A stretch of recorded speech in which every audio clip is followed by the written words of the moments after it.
Okay, I'm going to read from my essay called Lesbians Can't Wear Plaid.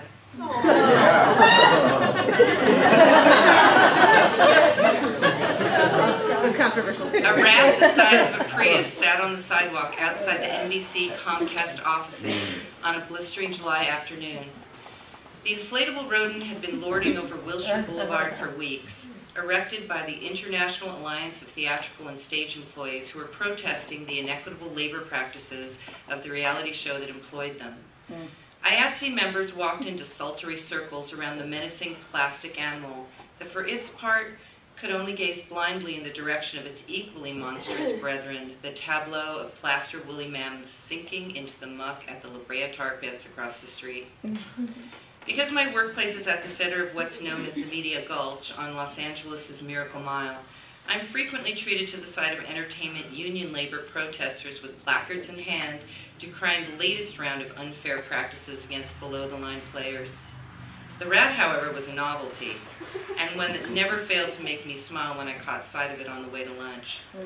I knew it was meant to depict the show's makers as sneaky vermin, but I couldn't help perceiving it as friendly. You see, I was born under the sign of the rat, and more than one Kung Pao chicken splattered placemat had assured me that in the Chinese zodiac, the rat is considered to be industrious and clever, a designation I naturally preferred to the protesters' version.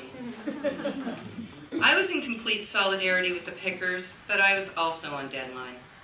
Hurrying past them to a row of dispiriting chain restaurants that service the neighborhood's lunchroom, I caught a glimpse of more local activists. These, a young man and woman, holding clipboards and calling out to anyone with whom they could make eye contact.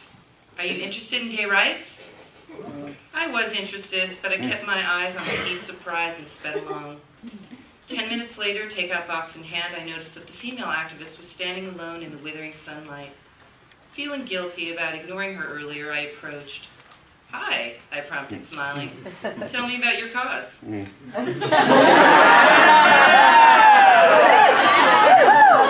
smiled back and launched into her rehearsed pitch for a measure that the LGBTQ group she represented hoped to get onto the next ballot. It would mandate bullying prevention measures in California schools. I listened as she explained that one of its selling points was that since every school receives money from the state based on students' attendance, mandated anti-bullying education could pay for itself through the funds collected from all the harassment-free kids who could finally show up to class. She'd had me with anti-bullying education, but then lost me with a slipshod case about it being a moneymaker.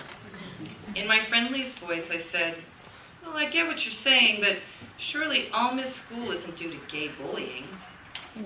She kept smiling, but backed up a little. That's why this is a general anti-bullying measure, she countered. It will protect all kids. We are not asking for special rights. I was a little startled by her response. Not by the fact that she was doubling down on the same specious argument in a city in which more than 40% of people live below the poverty line, whose kids, I'm pretty sure, don't miss school primarily due to fear of bullying. No, what bothered me was her phrasing, because I could tell by the way she had said we, that she was not including me. How was it that every straight grandma in Iowa thought she was endowed with gaydar, but this butch girl on a street in California did not see me as a lesbian sister? Had